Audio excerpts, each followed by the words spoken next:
প্রশ্ন করেছেন যে আমার সাথী মাঝে মাঝে 3-4 ওয়াক্ত নামাজ পড়ে এবং মাঝে মাঝে 5 ওয়াক্তই পড়ে, কিন্তু সে রমজান মাসে আমার সাথে ইফতারে শেয়ার হতে চায়, এখন তার সাথে খাওয়া যাবে কিনা?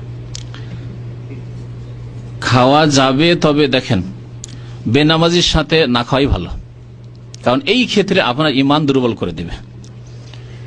পাপিষ্ঠ গুনাহগার যারা বেনামাজি হোক অথবা মদখোর হোক অথবা সুদখোর হোক, এদের সাথে তাদের হালাল পয়সা দিয়ে আপনার সাথে লাগছে, খাচ্ছে, যদি সাথে খান তো আপনার ঈমান দুর্বল হয়ে যাবে।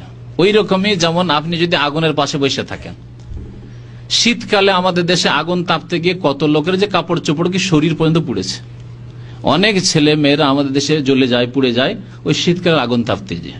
তো এইরকমই অবস্থা বেনামাজিদের সাথে খাওয়া দাওয়া করার। এই জন্য সতর্কতামূলক, বেনামাজির সাথে অনেক ওলামারা বলছেন একেবারে হারাম, জায়েজ নয়।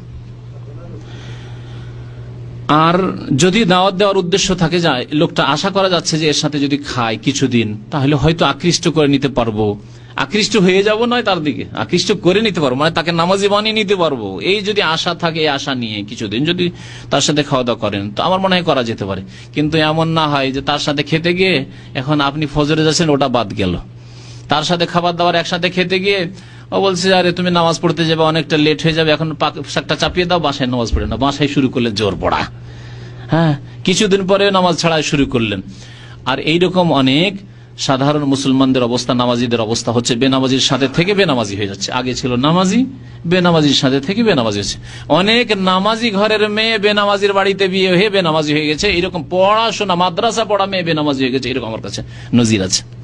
সুতরাং বেনামাজি থেকে বা পাপিষ্ট গুনাহগার থেকে, ফাসিকদের থেকে নিজেকে, নিজের পরিবার, ছেলে মেয়েদেরকে বাঁচিয়ে রাখতে হবে।